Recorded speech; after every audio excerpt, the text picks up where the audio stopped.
All right, guys, let's get into this, okay?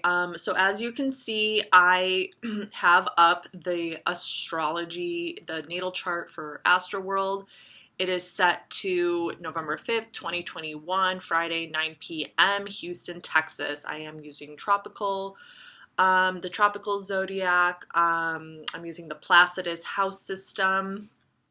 Okay, so I'm going to do my very best to, I'm going to take you kind of through the things that I saw first looking at this chart. So the things that I noticed right from the get-go, and we're just kind of going to peel the layers back little by little, okay? And we're going to start with the most significant ones, the ones that popped out to me right away from the beginning. If you don't know how to read an astrology chart, it's totally okay. You could just kind of like follow along and listen to me kind of explain it and talk about it. And I'm going to kind of like do my best to pinpoint where you're like where what I'm talking about is taking place on the actual chart.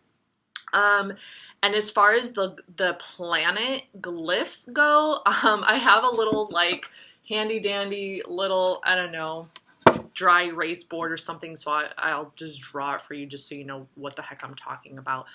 But all in all, you should be able to kind of like follow the interpretation, follow the story even if you don't understand astrology. And even if you don't, or you've never seen a chart like this before, it's not, like there's still,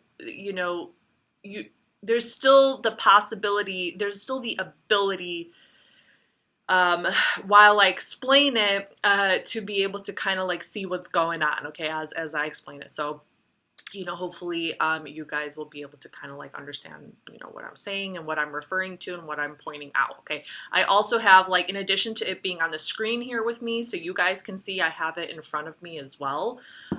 So if you see me like looking down or like looking over at my notes, I'm just kind of, referring to that, okay? So the astrology of Astroworld. So right off the bat, the very first thing that I took into consideration that I noticed is the fact that the first quadrant is completely empty, okay? There's 4 quadrants in a natal chart.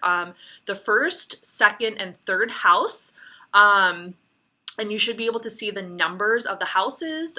So there's 12 houses and they're placed on the inner, you can see the numbers on the inner circle. So the first, second, and third house is quadrant 1, and that represents the self. It's you, it's your identity, okay? It's everything that goes on in those houses is in reference to like you as yourself and your inner world, okay? The 4th, 5th, and 6th house is the second quadrant. This is still kind of like your inner world, but how you begin to share that inner world with your surroundings, like your parents and like the people that you first come into contact with when you have your first job, things like that. And then we get into the 3rd quadrant, which is the 7th house, the 8th house, and the 9th house. And this is now taking more of an outer expression, okay? This represents kind of like the world at large, society, and like how you relate to other people, how you, whether it's a relationship or like other people within the societal kind of bracket, within that bigger kind of worldview. And then going into the 4th quadrant, the 10th house, 11th house, and 12th house, we are back to the self, but in the outer world, okay? So how we go about achieving things, how we achieve things on a bigger scale. This is a more universal kind of picture. This is kind of like, your career, not just like a job that you have when you're younger, okay? This is like how you are connecting with the outer world through your own ambitions and things like that, okay? So right off the bat, we see that the 1st, 2nd, and 3rd house is completely empty. The 4th house is also empty, okay? But generally speaking, that 1st quadrant is completely empty. So what's missing here in this chart is kind of like the self, okay? The energy is pushing its way, as you can kind of see, just, you can just kind of see how the energy from the planets to the zodiac signs and all of it, it's kind of pushing its way to that upper right-hand corner. So everything is kind of like being pressurized towards the 3rd quadrant, okay? And remember, the 3rd quadrant is the 7th house, the 8th house, and the 9th house, okay? So that's the first thing that I noticed, is how like the energy is kind of like, the eighth house is kind of becoming the focal point. Okay, so the third quadrant is kind of like everything is kind of being pushed in that direction. And that direction, that quadrant has to do with a more societal kind of configuration. Okay, it has to do with like how you are relating to the people around you. Okay, so this is like, you know, this has elements of like where you as an individual, it's like kind of like being thrown out the door for the greater collective, for the bigger society at large. Okay, and of course, you know, we definitely can see how this is a reflection in a festival. Okay, you kind of like get, you know, you're becoming part of this bigger experience. Okay, the individual kind of gets thrown out over here. The individual, you know, that's not what's important. It's more like the experience with other people, and it's more about like the collective experience at this point, okay, where the individual kind of becomes like sacrificed in a way. Okay, so that's the first thing that I noticed that I found extremely interesting here, okay? So the next thing that I noticed that I was just like, holy shit, that's crazy, is that 5 out of the 10 planets, okay, so 5 out of the 10 astrological planets are in the house of its rulership, okay, so they're like at home, okay, and what I mean by that is like, so starting with the sun, okay, so I'll just draw it for you. So the sun looks like this. It's literally just a circle with a dot in the middle. So it's orange, okay, you can see it in the 5th house. So the sun is in the 5th house. Where's my little eraser? So the sun is in the 5th house, and it's in Scorpio, okay, and the Scorpio glyph is like that. So the sun is in Scorpio in the 5th house. So if you take a look at that at 13 degrees. Okay, so the sun rules Leo, okay, and it rules the 5th house. So the natural ruler of the 5th house is the sun. So the sun is in its home, okay, it's in its home, okay. That's the first planet. The second planet that is in its home is Venus, okay? So now we got Venus in Capricorn. Oh my goodness, I can't freaking draw. Okay, so Venus in Capricorn, it looks like that. It's green, okay? Venus is green, and it's in the 7th house, okay? So Venus rules the 7th house and the 2nd house, okay, Libra and Taurus, okay, so Venus is in its home as well. That's the second planet. And then we have Pluto in Capricorn. Pluto is pink, okay, it's pink, and it's in the 8th house, okay.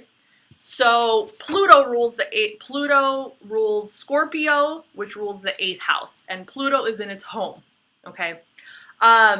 I know I haven't really talked about what these houses mean, but I am going to get into that, okay? I'm going to get into that. I just want to get through these planets first. So that's the third planet that is in its home, okay? And I'll explain why that's significant, okay? And then you have Jupiter, which looks like that. Jupiter is blue, and it's in Aquarius. So Jupiter rules Sagittarius, which rules the 9th house. So Jupiter is in the 9th house. It is in its home. Okay, that's the 4th planet. And then we have, for the last one, we have Uranus. Okay, we have Uranus in Taurus in the 11th house.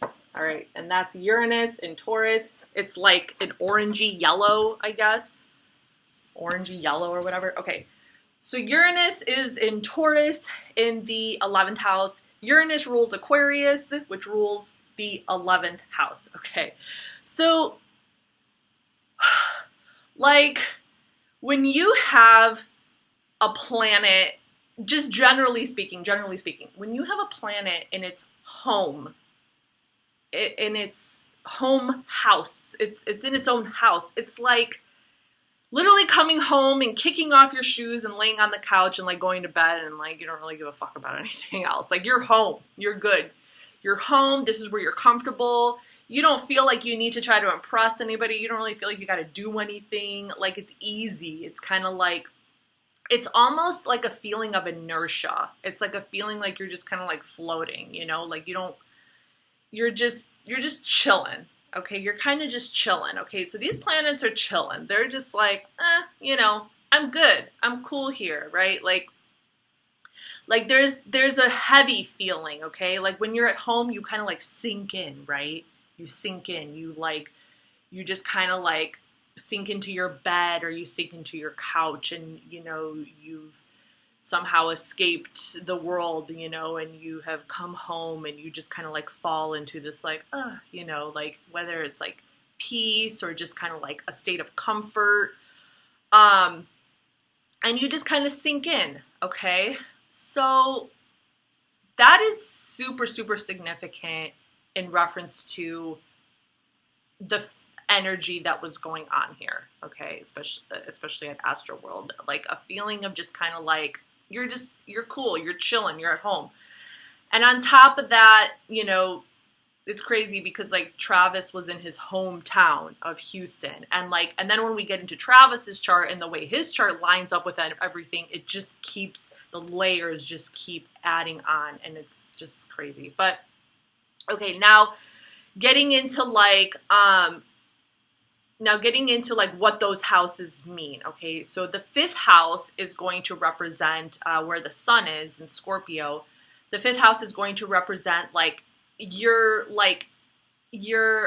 desire to like have fun, you know, to like kind of like shine. Okay, with the sun being in the fifth house over here, there's that kind of like, and with the sun being in its home, there is this kind of like bright-eyed, you know, surge of kind of like, you know, shining through of like energy to like have fun, you know, to go out and have fun and like just kind of like, you know, be kind of like in the center of attention, or to kind of, you know, push yourself. And with that Scorpio energy there, it kind of like reinforced a lot of maybe some of the darker energy to like come forward. And it allowed those darker vibes and those deeper kind of energies to have the light shined on it. Okay, so this could be maybe a little bit of what you know, people were referring to when they were talking about some of the energy that they experienced there, as far as like darker energies and things like that. Okay, it can even take on a bit of a sadistic quality. Okay, because Scorpio energy is very it's very deep, and it can be very stubborn, and, you know, it's like the will is very strong. Okay, the original ruler in ancient medieval astrology, the original ruler of Scorpio was Mars, and we can also see that Mars is also in Scorpio. Okay. All right, so we also see that Mars is in Scorpio. It's right next to the sun. It is outside of the 8-degree orb, so they're not exactly in conjunction, but it's still very significant, okay? That Mars in Scorpio is like, okay, so that Scorpio energy, and then also Mercury in Scorpio in the fifth house. So all that, like, you know, when you have Mercury and Mars and the sun in the fifth house like that in Scorpio, it was like, you know, I really feel like this does explain, in addition to a lot of the other things that are going on, a lot of that like surging kind of energy to like, you know, this like almost deeper drive within you to like want to like, you know, have fun, and to just get like, you know, kind of get in the midst of your own like really kind of get into the depths of your own energy, of your own kind of energy, and like bring it into the light. So this Scorpio season, like everything was kind of coming to the light, especially when you have Pluto. Pluto was also in its home of the 8th house. Okay. And, you know, so, okay, so moving along, like, so the 8th house is the house of death, rebirth, transformation, and things like that. And you have Pluto, which is the planet of death and rebirth and transformation, in its home. So the energy, when it's in its home, it's not trying to really hide anything, okay? When it's not trying to hide what it is. it's comfortable. It's like, this is who I am. This is what it is. Okay, so the fact that people were just kind of describing the energy at Astroworld and things like that as like, you know, they kind of felt like there was this darkness, like it, because it wasn't hiding. It wasn't hiding. It was just out in the open. Okay. And then, so Venus also is in its home in the 7th house. Okay. The 7th house has to do with relationships, partnerships. Okay. So, I know that there was a lot of, there was a lot of couples there. Like a lot of the stories actually that I heard when I started following the stories on YouTube and stuff like that. A lot of the stories were from people who were like, oh, I was there with my girlfriend, or I was there with my boyfriend. Okay, so I find that really interesting too, especially because it is part of another configuration, which I'm going to talk about later. Okay, and then moving on, we have Jupiter in its home in the 9th house. The 9th house is the house of Sagittarius. It's about like a higher sense of spirituality, okay? It's about spirituality. It's about like this higher vision, this bigger vision, okay? And when you have Jupiter in the 9th house, like, there was this bigger kind of vision going on, especially in regards to like the set design and, with the mountain and like the words and the way everything was being presented. There was this bigger picture, it's called Astroworld, okay? And Sagittarius energy does very much connect with like astrology and like, outer space and like those types of concepts. Because they're always like shooting for the stars, okay? Sagittarius is they shoot for the stars. So I just want to make sure my computer doesn't go into like sleep mode or something. So that energy was also in its home. So that's why maybe like everything seemed so bright and big and like it was just this like big festival, right? It was, there was like roller coaster rides and there was just like, and that's kind of like the ride with Sagittarius. And when it comes to Jupiter, it's the largest planet in the solar system. It's about big things, abundance and just kind of like these bigger ideas, this big picture kind of like vision, okay? So Astro will very much carry this big picture kind of vision. And then the fact that it was in Aquarius, it's just like so symbolic to like, because Aquarius represents the collective energy, okay? And like kind of moving forward and progressing. So you have this collective energy kind of progressing towards this like, this festival, this kind of bigger like idea or vision. You kind of become like enchanted by it a little bit. Okay, and then for the final one, we have Uranus and Taurus in the 11th house. Okay, so Uranus, ruled by Aquarius, it's the planet of rebellion and revolution and the collective and technology and things like that. And it's in its home of the 11th house. And the 11th house is the house of the collective. It represents kind of like the bigger picture of humanity and technology and social media and things like that, okay? With it being in Taurus, Taurus is going to represent like our pleasure sensibilities, okay? It's ruled by Venus. So it does have to do with money, it has to do with security, but it also has to do with the pleasure principles, okay? It has to do with like, it's fixed earth. So it's about like engaging the senses, like seeking beauty and like, really kind of enjoying, feeling pleasure through what you're hearing and what you're seeing, like sights and sounds and things like that. Okay. That is very much significant to Taurus as well. So and you'll see how that's going to become significant as well. So all of this, like in its home, so it was just chilling. So it's like, people go to a festival like with that Uranus in the 11th house energy. It's like you're just home, like this is where you want to be. This is just kind of like, so that was kind of also the kind of bigger energy at play here, that this is just kind of like there's a level of comfort with that kind of collective energy in its home of the 11th house. Okay.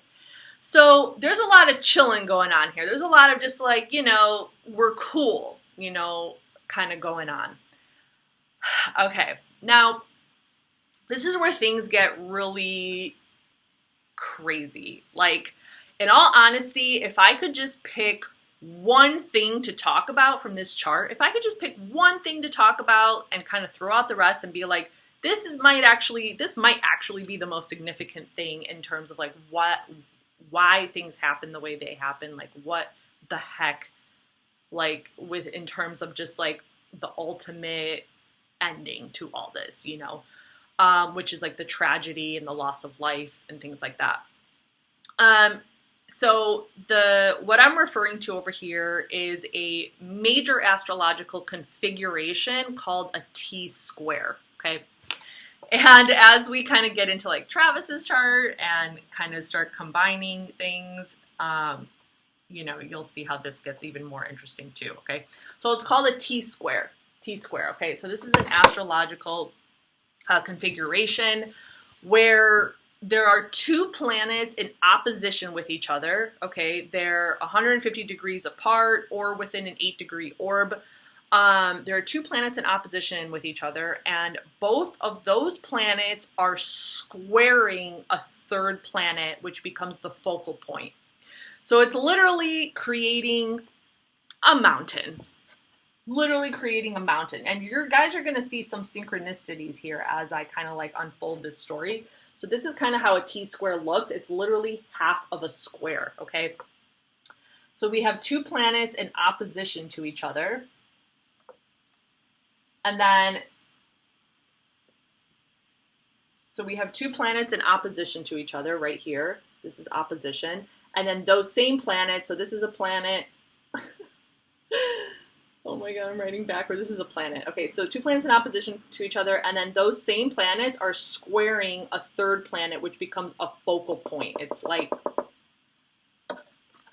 the tippy top of the mountain, okay, the focal point. Woo! Like, oh my God. So we have a T-square in this chart, okay? A T-square is I've heard people reference it. I've seen various astrologers online refer to a T-square as a cosmic war, W-A-R, a cosmic war, okay? Because it is the two single most difficult aspects in astrology, which is in opposition. So it's when opposing forces are like kind of in conflict with one another and they have to figure out how to like compromise. Okay, they have to figure out how to like work together. And then the square, which is when two planets are 90 degrees away from each other or within an 8-degree orb of that. The square aspect also it represents obstacles. It represents conflict and obstacles when energy is like in conflict with each other, and you have to kind of like overcome the obstacle in order to, you have to like overcome this challenge, okay? So when all of this is thrown together, it creates this kind of like, it literally thwarts you into action. It thwarts you into action. Now, if this T-square was completed, like if let's say the opposite of the apex point had another planet, if that was also in opposition, it would be called a grand cross. And that also represents a lot of struggle. But this is, okay, so this is significant because you can use that invisible point of opposition from the apex point to kind of like try to balance out where things are like, okay, so because all the energy, because it requires action, imagine a four-legged table, or imagine a table that's missing one leg, okay? In order to keep it balanced, you have to like take action, right? You have to like maybe put, and let's say you don't have the fourth leg. There's no fourth leg. So you have to like put a weight on it, you know, like put a book on that, and on that middle, on top of that middle leg, you know, in order for it to like, for that weight to stay there. So when you have this T-square aspect, in order to stop yourself from falling backwards, you have to constantly be moving forward. You have to keep moving forward. It urges action. It urges action. So even though the T-square represents so anybody who has a T-square, it represents like a lot of struggle and obstacles and conflict. As long as you keep moving, you can overcome those obstacles, right? But there's a blind spot, and that blind spot is the missing leg. Okay, it's the missing leg. It's the thing that is opposite of the focal point.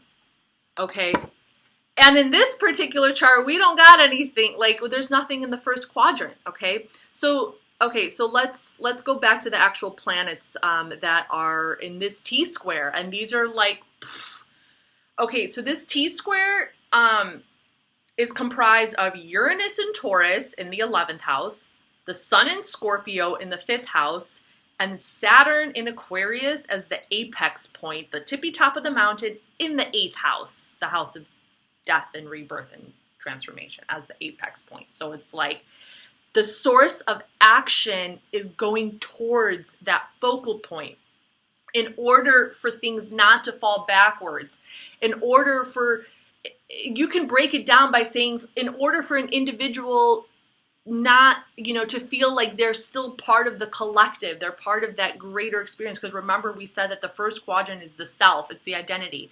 In order for them to feel like they're not just here alone, separated from the crowd, the action point is the stage, right? The stage. So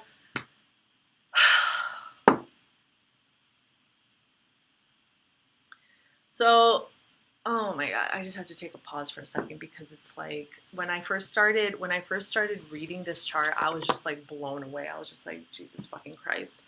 So there's a lot of pressure. There's a lot of action and pressure going towards this Saturn in Aquarius in the 8th house. Okay. Remember what we said, that Aquarius represents the collective, right? That kind of like group energy, but it's not just group energy. It's like the bigger group energy. It's literally everyone. It's literally, Aquarius energy is literally like everyone that was there, right? So it's like, it's the bigger picture of humanity.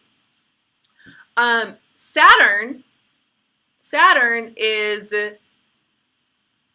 Earth energy. Saturn represents constructs, structures, like physical, material things, okay? So Saturn is tied to like the stage, the venue, like the construct, the construction, because Saturn represents hard work and like building from the ground up, like taking care of every single step in order to achieve something, okay? And it's the material, it's the physical, it's things that are tangible, okay? So Saturn over here, we're talking about like the stage, we're talking about the frickin' all the physical things that were going on there. The whole structure. 8th house. It's in the 8th house. So it's within, so this energy, this Saturn energy, this Aquarius energy, we're talking about the people, we're talking about the structures. It is within another realm, the realm of death, the realm of rebirth, the realm of transformation. It is all encompassed within this other realm. So when it's encompassed within another realm, the rules of that realm are kind of dominating here. That it's dominating. The rules of that realm are dominating. And when we're talking about the 8th house, we're not talking about physical things. We're not talking about people. We're talking about an energy. We're talking about emotion. We're talking about something deeper here, okay, that we can't see. It's emotional. It's spiritual. Okay. So that's Saturn in Aquarius.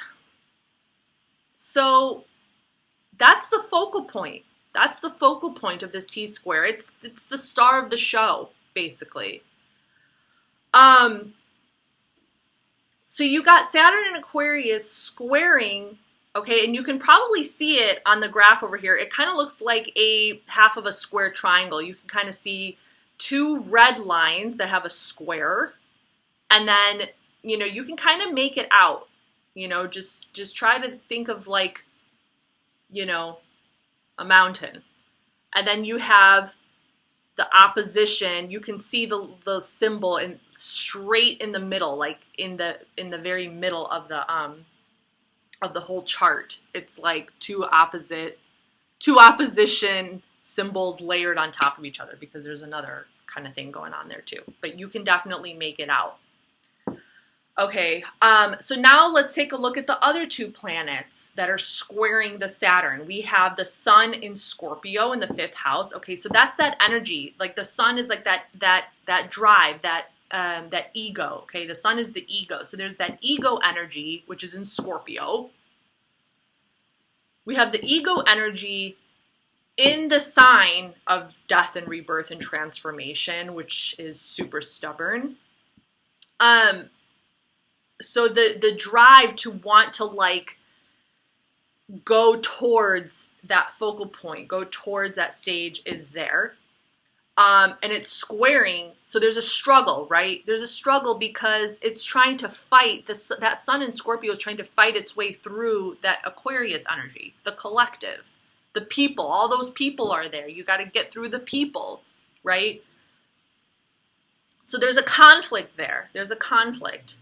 And then it's in opposition to Uranus in Taurus, okay? So Uranus in Taurus, it's like Uranus, the people, right? The group, wanting to indulge their senses, wanting to see better, wanting to see the stage better, wanting to hear better, wanting to like be part of the experience, right? To like indulge, right? Taurus is very much about pleasure and indulgence and like wanting more, okay? When you have Uranus in Taurus, Uranus is about the future. It's about moving. It's this energy of like wanting more. There's this energy of wanting more, always wanting more, right?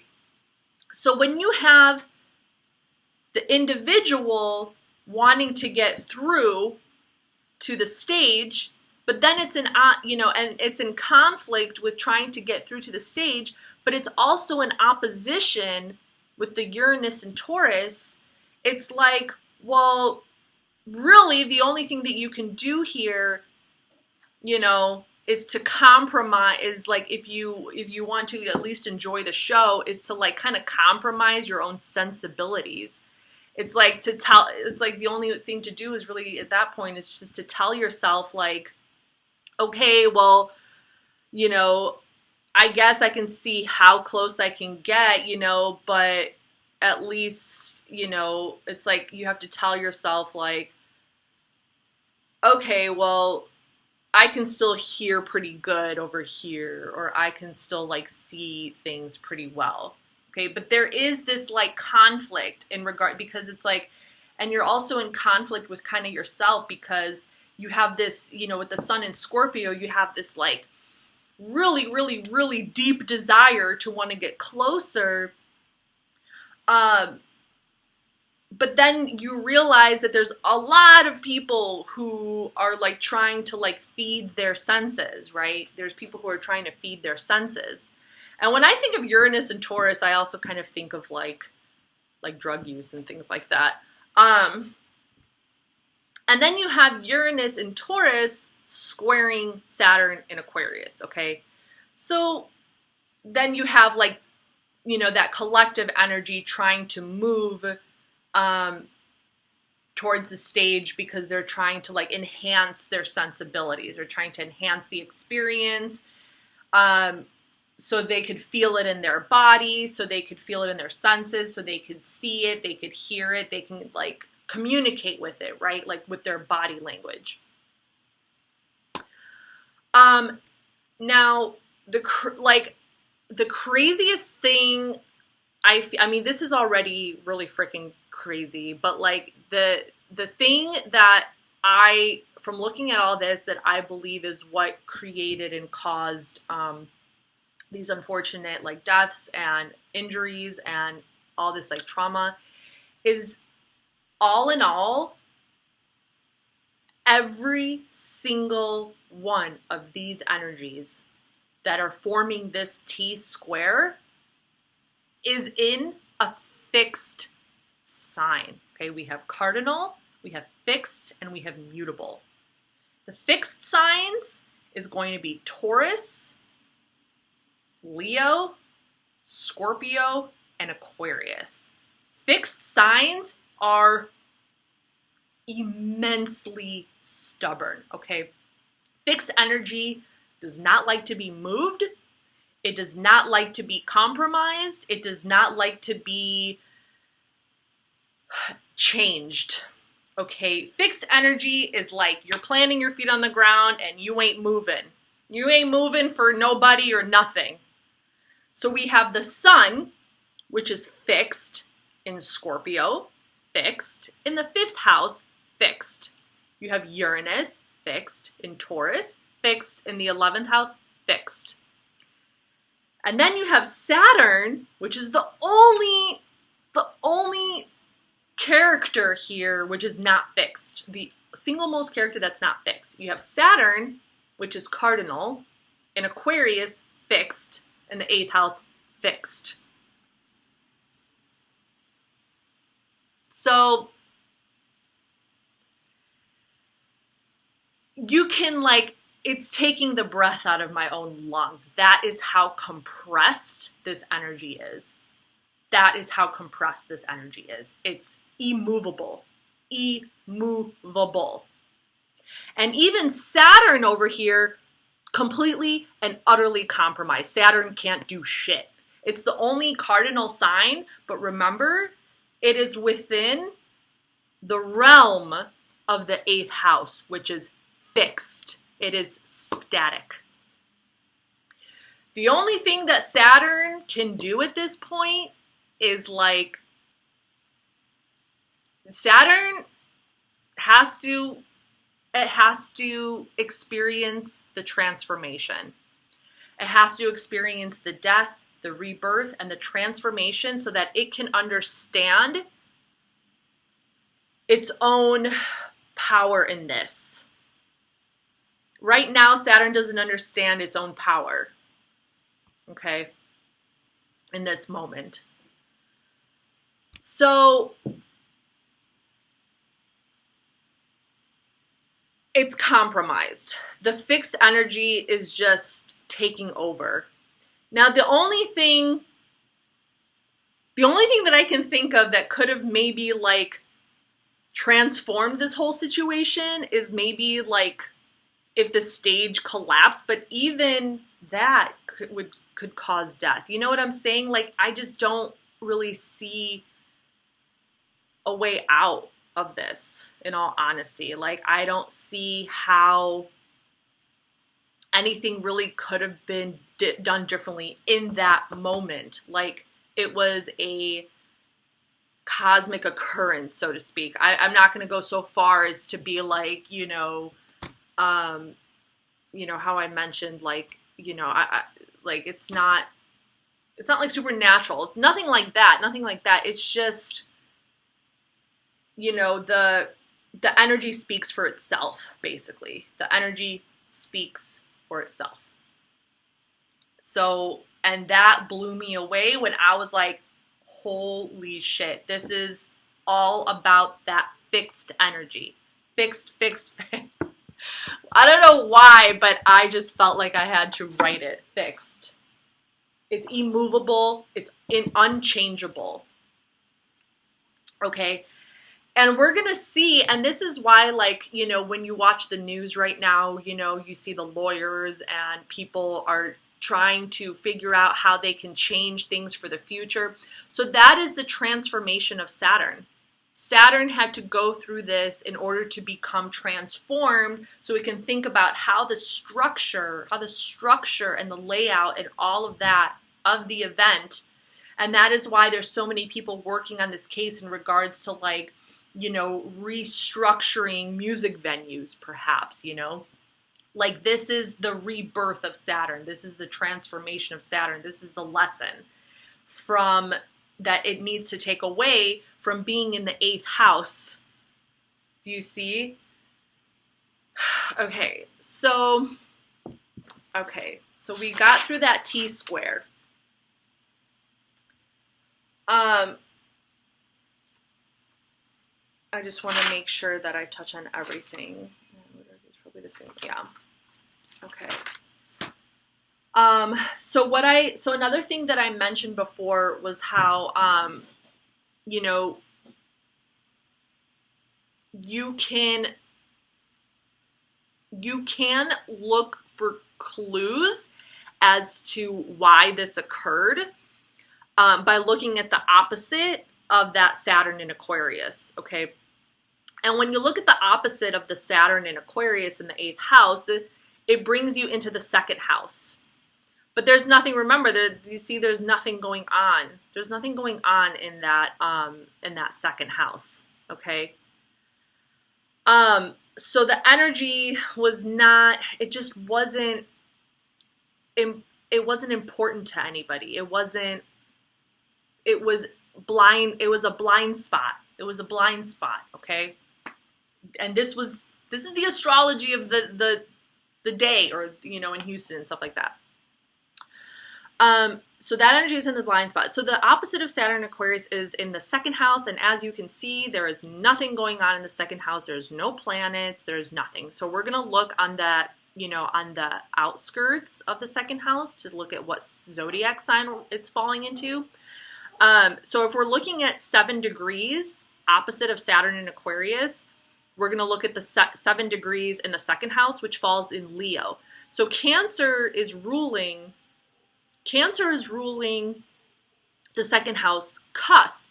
So Cancer is ruling the cusp. So there is still significance in that Cancer energy, but we're going to specifically look at that Leo energy, okay? So, you know, if you really want to get down to the details, it was all in the individual. It was all in the individual's ability to create some kind of like space. You know, it really just comes down to the will of the individual, you know, and especially because, you know, Leo, remember, is ruled by the sun, and the sun was in Scorpio. So like when you start looking at clues with astrology, when you're doing investigative astrology and you really want to kind of break things down, you just have to connect the dots. It's all about connecting the dots. This is astrology. We're talking about constellations, are about connecting the dots, okay? So we're looking at that Leo energy in the 2nd house. Now, the 2nd house deals with resources. It deals with an individual's like pleasure principles and values. It deals with their values. So we can kind of conclude that maybe not every single person that was at this show had maybe the best intentions, had the best values. They were only thinking about their own pleasure, their own desire to immerse themselves in their pleasure principles, which is like, you know, seeing and hearing and like feeling, you know, like engaging the senses within the body.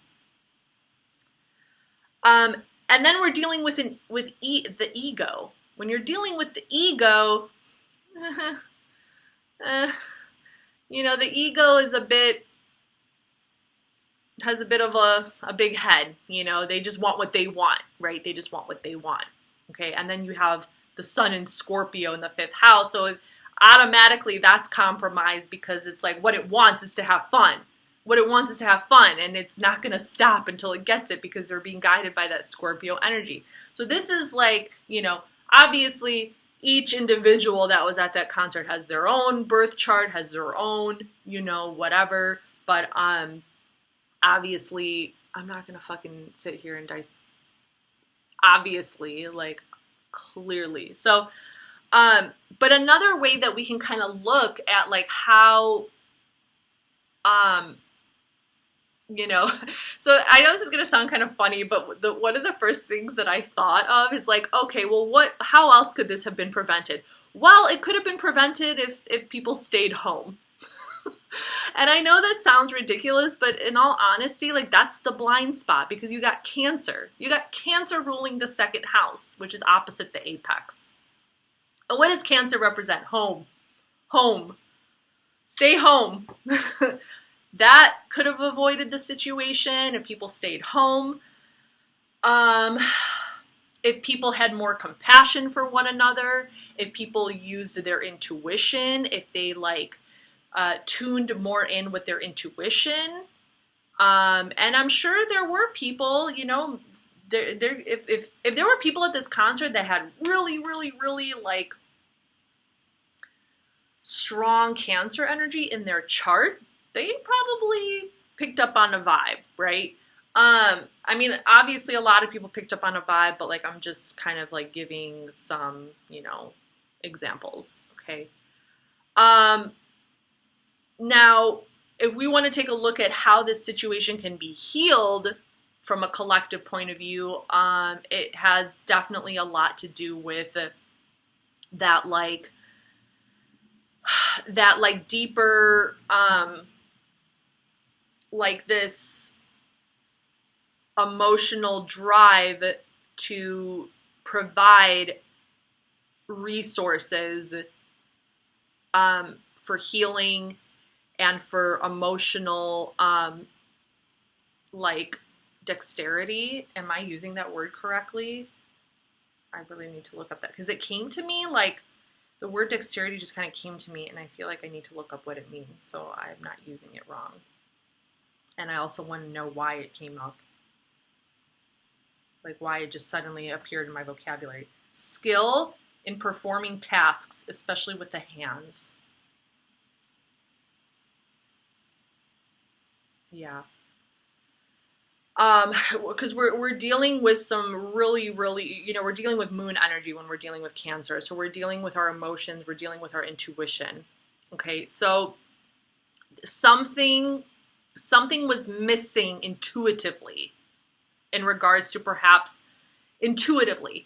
Like for instance, you know, and you've heard this through the news as well. For instance, like, you know, how did like Live Nation or how did the people who created the structure of this place not know that Travis tends to encourage rowdiness, you know, like perhaps like instead of, cause like I did see how the barriers were laid out and like maybe they thought that if they put up more fences, it would prevent people from coming in. So it's like they were trying to control the crowd, knowing how Travis Scott crowds get, but they weren't using their intuition. The intuition was not there in reference to really understanding the impact that Travis Scott has on his fans and so on and so forth. Okay, so when I'm looking at who's responsible, what I'm looking at the bigger picture over here, okay? Like, so we're gonna just take a look at like everything. We're gonna look at clues here. So, so something intuitively, there seemed to be a disconnect between how things should be and who the performer is. Okay? There seemed to be some kind of disconnect. Okay. So that is a way to look at clues over here, okay? And,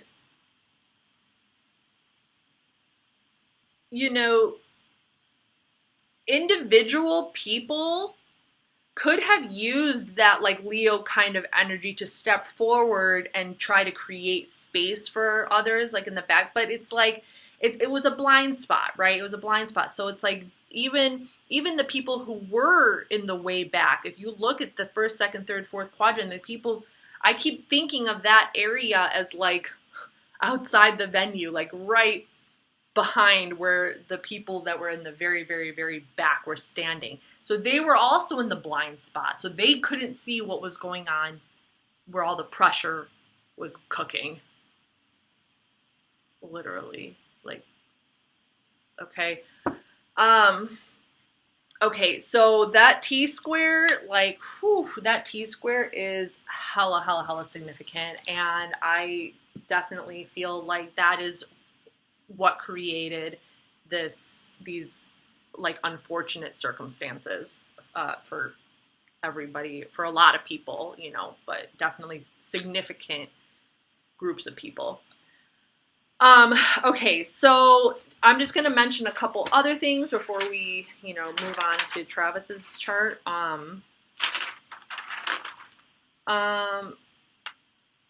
Okay, and then, and really remember that Saturn in Aquarius in the 8th house, because when we get to Travis's chart, that's going to be really significant as well. And I'll explain when we get there. Okay, so so yeah, we're just going to get into some of the other little things. Midheaven, okay. Okay. So one of the aspects, okay, so as I mentioned earlier, when two planets are in square to each other, 90 degrees away from each other, it creates this conflict. You have to overcome these obstacles, right? So I follow this one astrologer on YouTube, and there are certain planets when they are in square with each other, it's called like a planetary massacre, okay? Or that's what he calls it at least. And he did a whole video on it like just before all this happened. And it's about Mars and Saturn. So Mars, we see Mars in the 5th house in Scorpio. Okay, looks like that. Mars in Scorpio in the 5th house. It's red. The symbol of Mars is red on that chart. So when you have Mars squaring Saturn, when Mars is squaring Saturn, it creates this like inability to push through your own like will. Okay, so Mars is the planet of like aggression and drive, and then Saturn restricts. So you got people, right? Like a clear way to envision this is like people trying to push, and then there's restriction, and they're met with like restriction after restriction after restriction, because there's a whole bunch of people. It's like even if you get through one person, then there's another person, and there's another person. The stage is like way over there. So when Mars is squaring Saturn, it's like this constant inner battle. You're constantly like, in order to get anywhere, it's this feeling of like there's always obstacles in front of you, because your drive, you have this immense drive, but you're constantly being faced with these restrictions. Okay, so a lot of that can lead to like, you know, cardiac arrest, and it can lead to this like tension that is built and created within the system. So that's a really significant one as well. I mean, and then like, you would think that the most obvious thing here is the fact that Pluto is in the 8th house, and it's like, yeah, okay, but remember, Pluto's chilling, right? So the energy, like, so the energy of Pluto in the 8th house, it's kind of just chilling. It's like there's not really a struggle here. Okay, it accepts death for what it is. It accepts the situation for what it is. So when you have Pluto in Capricorn, it's kind of like the acceptance. It's the acceptance of the structure. It's accepting that this is how things are structured. This is how it is. And we just gotta like breathe through it and live through it, and, you know, be transformed through it, and to kind of like live it, so to speak. the actual, yeah, so that allowed the acceptance of the energy. But like, but with Saturn still in that 8th house, and you have Capricorn and Saturn in there, there's a big, like, with both of those energies in the 8th house, this is definitely going to become a catalyst for change. It's going to become a catalyst for transformation, for things really needing to be imagined for the future, for future festivals and music venues and things like that. Okay, like restructure. It needs to be restructured. Capricorn structure, right? Saturn structure. So Pluto in Capricorn in the 8th house is squaring Mercury in Scorpio, although you would actually say Mercury in Scorpio squaring Pluto in Capricorn, okay? Now, when we're talking about Mercury in Scorpio, I just keep thinking of like the people who are screaming for help, because Mercury represents communication. People screaming for help, telling people to stop the show, and it literally fell on deaf ears because it's in conflict with Pluto in the 8th house. The only people, or the only thing that could have heard this was anyone who was part of the actual structuring of that event. But when you have Pluto in its home in the 8th house, that's why you see that people were just kind of chilling. Even the people who were part of the structure of this event, they were just like, go away, like, I'm just doing my thing here. They were just comfortable. They were, and, in the environment. Okay. So that's kind of crazy. Let's see, what else can I mention? I don't want to drag this on for too long. I just really want to touch on like some of the more significant things. You also have the sun in Scorpio trining. So a trine is going to be the little triangle. You have the sun in Scorpio trining Neptune in Pisces, and you have Pisces on the midheaven. That's pretty significant with Pisces on the midheaven. So that's how Neptune looks. It's in the 10th house. So you can find Neptune in the 10th house. It's yellow. It's in Pisces. And with Neptune in Pisces, like, I mean, it's all about escapism. And, that's another reason why there was probably like a lot of drugs there. At the 10th house is like career, it's like, it's all 10th house also is structural. It's ruled by Saturn and Capricorn. So you are within the realm of this structure. So you got these like, you got drugs, you got like the symbolism. And with Pisces on that midheaven up there at the very tippy top in purple, you see that Pisces symbol. I mean, that is absolutely an indication of why there's a lot of videos out there right now breaking down the symbolism. Like, what's the symbolism of all this? The symbol of the stage, the symbol of the phoenix or the burning dove or whatever it was. To me, I was like, oh, is that a phoenix? Because it's like we're in Scorpio season, and with all this 8th house energy, I just keep thinking phoenix, right? Rising from the ashes of like death and rebirth. And like the reason why all of this is so synchronistic and syncing up, in my personal opinion, has a lot to do with just Travis's chart, okay? I don't know, but Travis's chart, like, okay, but anyway, so people are breaking down the symbolism of all this. So you had Pisces on the midheaven. So there is this like fantasy element to all this. There's this like illusion, and people, I know a lot of people were talking about some kind of spiritual feeling, like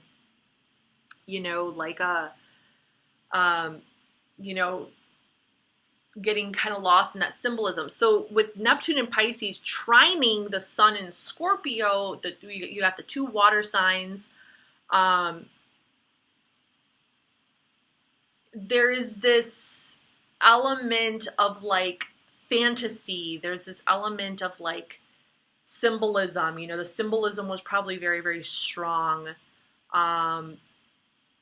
You know, and with the Scorpio energy there, the symbolism of those darker realms, the symbolism of Scorpio energy was very strong too. And that's why you got the flames. I mean, flames is fire, which is the sun, right? Which is like Leo, the sun, fire.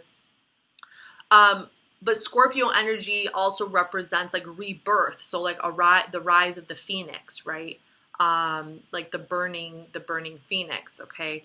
And then you had like the flames, and like it is kind of like, I remember one person mentioned how there was 8 flames and 8 people died the night of the concert. And then you have the 8th house in astrology, which is the house of death and rebirth.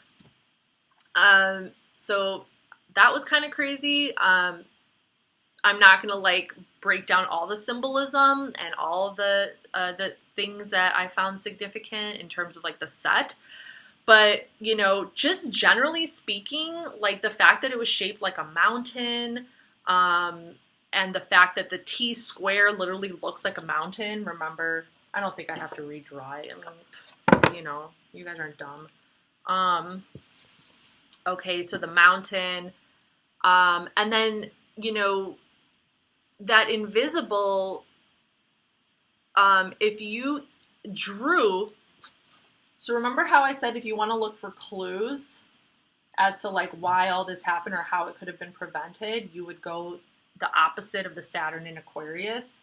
So if you drew a line, if you draw a line like this, so let's say Saturn, right? We got Saturn, Uranus, and the sun, remember?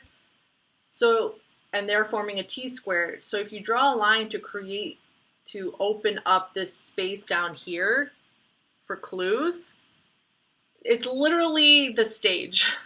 Like literally the way the stage is set up, like there is that catwalk, right, that Travis was walking down, that little catwalk that he was walking down. So in all honesty here, like if you are really going to, I don't know if it makes me question Travis's intuition, because it's like when you are walking down that stage and he's walking, he's able to, he has another vantage point, right? Like a lot of people are saying, you know, like, oh, he was on stage, how could he not see? He had another vantage point. I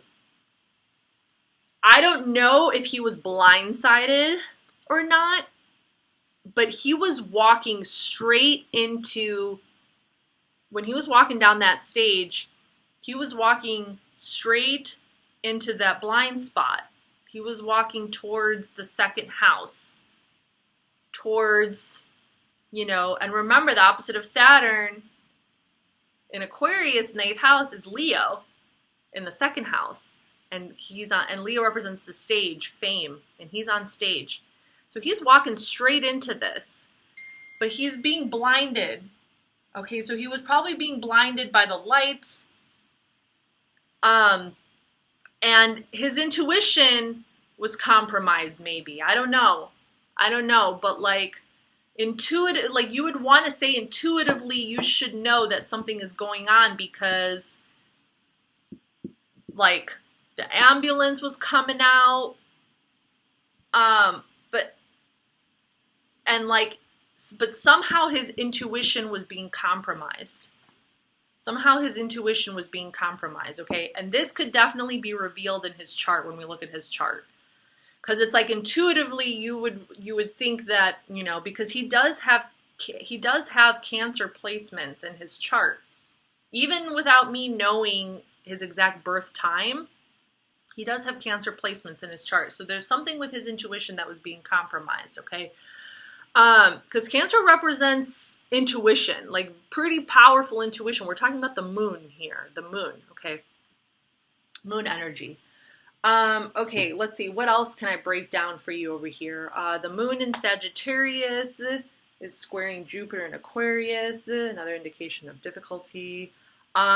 So that night the moon was in, oh, another thing that I wanted to point out that I did not mention yet is that the day before the Astro World Fest on November 4th, 2021, we had a new moon in Scorpio, okay? We had a new moon in Scorpio. And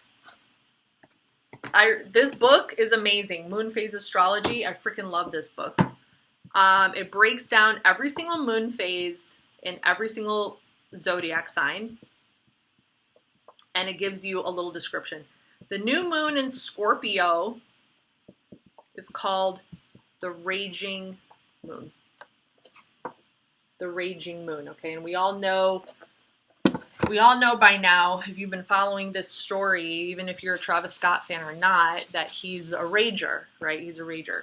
So just before November 5th, November 4th, we had a new moon in Scorpio. It's called the Raging Moon. On November 5th, the moon was moving into, the moon was still in Scorpio, but it started to wax, okay? It started to wax, so by the beginning of November 5th, it was a waxing crescent moon, or wait a minute.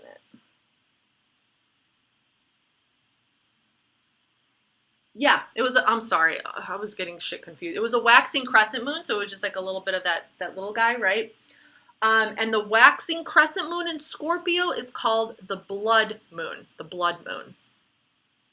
Now by 7:53 p.m., at 7:53 p.m., so before 9 p.m., the moon, the waxing crescent moon in Scorpio moved into Sagittarius, and it became the traveler's moon. The traveler's moon. I kind of found that interesting and crazy because, and you'll also see why that's significant when we get into Travis's chart, because he's got some crazy-ish going on with his moon as well. So the moon moved from moon in Scorpio, and this is going to be significant, so just remember that in the beginning of the day, the moon was in Scorpio, and by the end of the night, by the time Travis went on stage, the moon was in Sagittarius, okay? And it's called the Traveler's Moon, okay?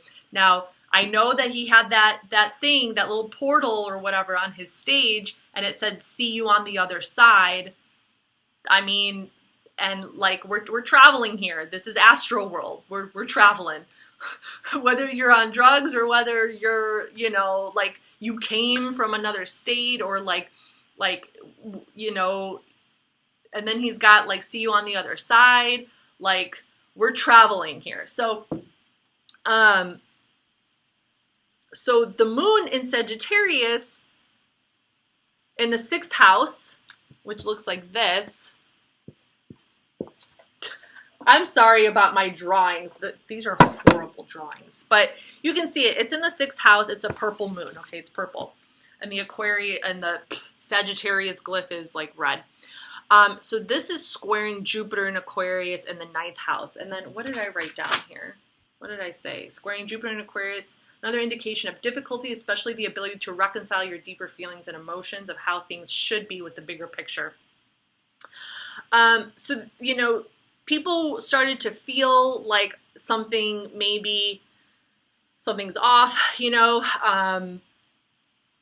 this bigger image that's going on here, you know, that like it was like the deeper feelings were trying to say that I don't know about this, right? Like, I don't know about this. So there's some kind of conflict going on there between like the deeper intuition and emotions and like this image that's being presented of like Astro World, of like this bigger picture kind of like image. So something is kind of like, something is in conflict there, okay? Of how things should be with the bigger picture being presented, of how things are, especially in reference to the spiritual vibe of the event. Yeah, like, so like there was a certain vibe, right, that people were kind of picking up on that seemed kind of like weird or off, or like people started to feel some kind of like spiritual kind of energy, and maybe it was making them uneasy, like it was putting them in conflict with their own emotions and with how to perhaps proceed with the situation, okay? Because when we're talking about the 6th house, we're talking about like practical matters, okay? Which also had a lot to do with perhaps like the medics and people who were working at the event, like kind of like in conflict with themselves, you know, because, you know, they felt like something was not right. Okay, and then what's the last thing? Oh, okay. So the very, very last thing to wrap up this this Astroworld chart video, we're going to talk about the finger of God, okay?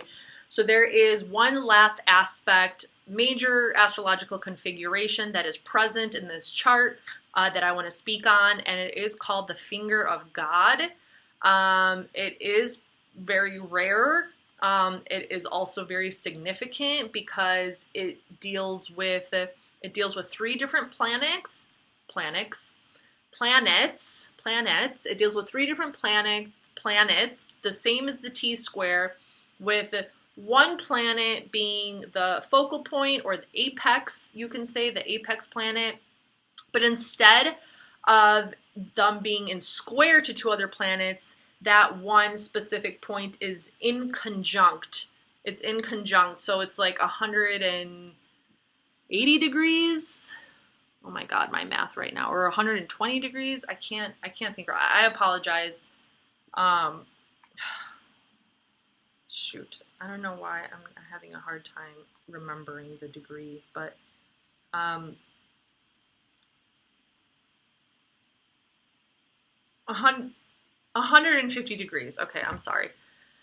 So it's 150 degrees away from 2 other planets, and then those 2 planets are forming a sextile.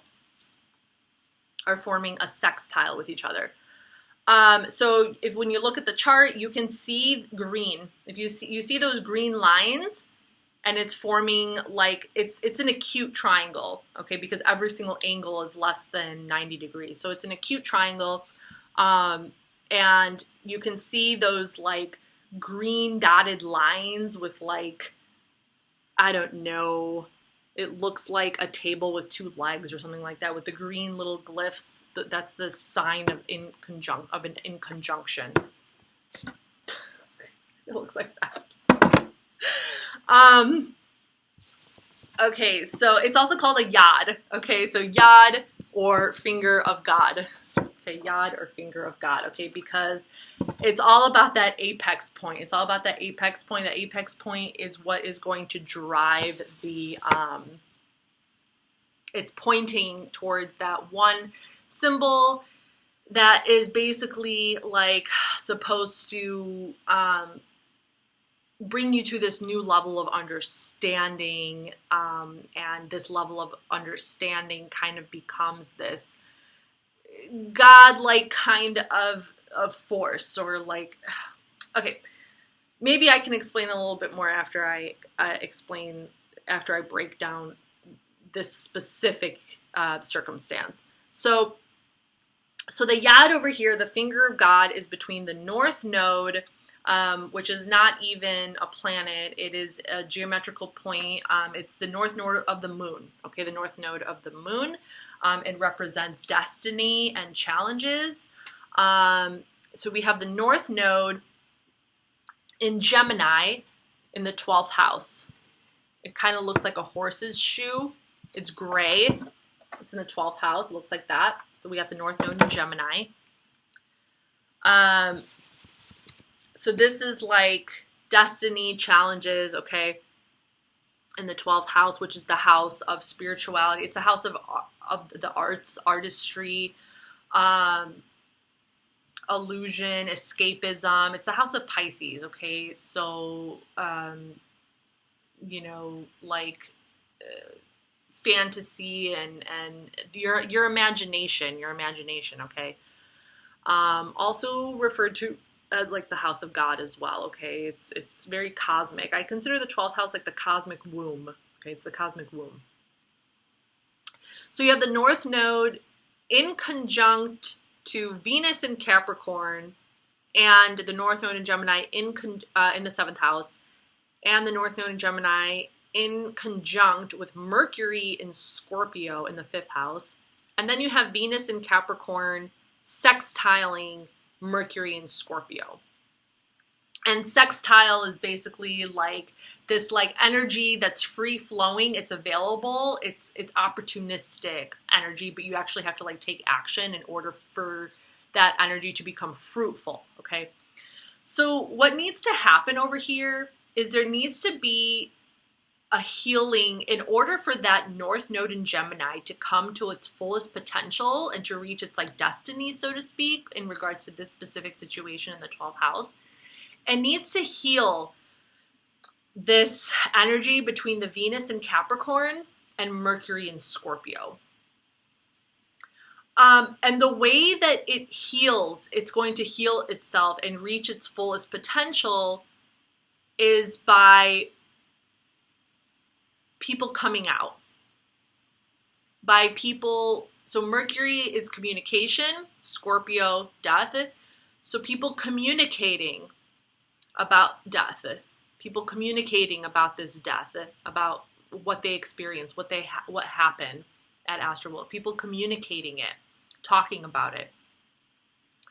But because we're also dealing with the 12th house, it's also like this energy is being communicated. It could also be channeled. And then you have Venus, which represents art also in Capricorn.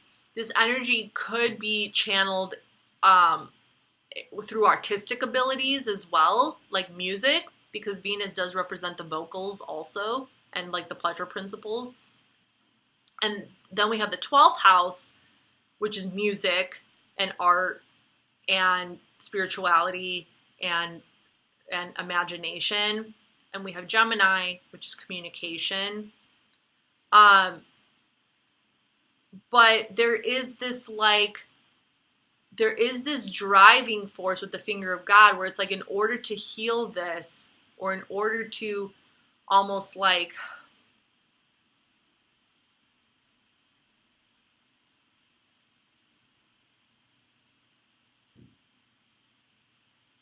almost like in order to heal this situation,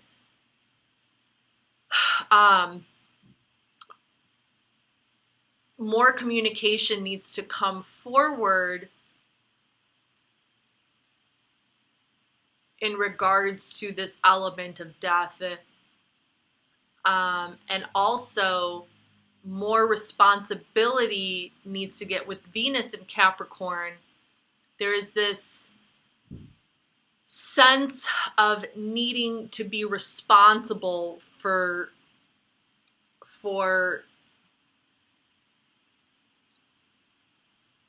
it's a sense of like feeling responsibility within your own self, like the expression of love. The expression of love comes through a responsibility towards this spiritual understanding. I don't know if that's making sense. How do I have it written over here? The last thing I'm going to mention before we move to Travis's chart is that there is one more major astrological configuration here in this chart, and it's called the Yad, or Finger of God, with the North Node as the apex point. The Finger of God requires healing of the energies that are in conjunct through the active participation of the two planets that are in sextile. So basically, in order for this North Node in Gemini to reach its fullest potential in the 12th, communication regarding one's own experience needs to be had. On the other side of that, responsibility needs to be taken in regards to how one could have done things differently in that situation. Also needs to be taken into consideration. Once these two energies are able to present themselves within that potential, can they then begin to understand the spiritual implications and benefits of this Gemini energy in the 12th house, which is communication, looking out for your brothers and sisters, and ultimately having compassion and love for your community. Okay, so the best way to explain this is like,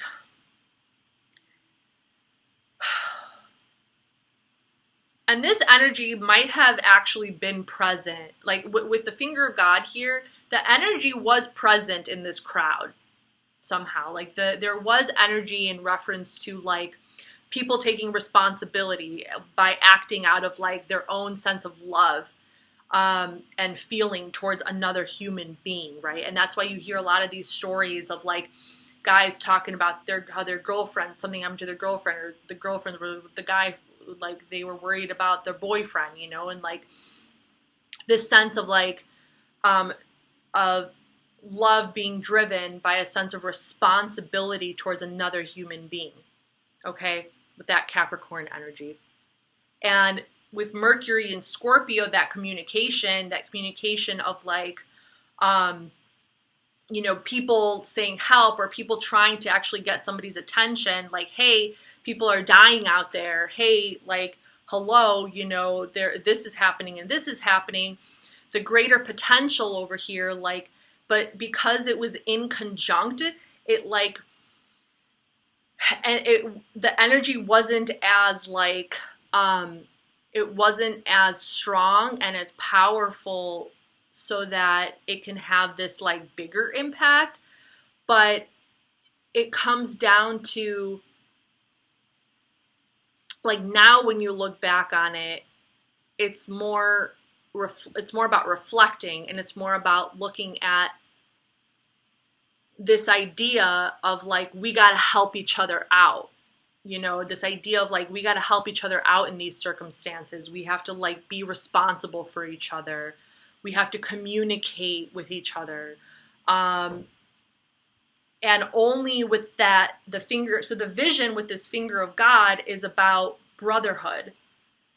Because when we're talking about Gemini energy, we're talking about brothers and sisters. We're talking about our community, the community in which we inhabit, whether it's where you live or in that moment. It was the astral world community, right? And it's in the 12th house. So we're talking about spirituality. We're talking about, you know, all of that. So in order for this to reach its fullest potential, this community, this energy of communication and feeling a sense of responsibility for one another through love, in order for that to reach its fullest potential, the community needs to come together and realize that they need to start looking out for each other, basically. They have to start looking out for each other. They have to start having compassion for each other, to start listening to each other. That's the destiny. That's the destiny that's being presented here. And it's also the challenge that is being presented. With that in conjunct energy, it's a challenge. It's something that can take a long time to like, to get through.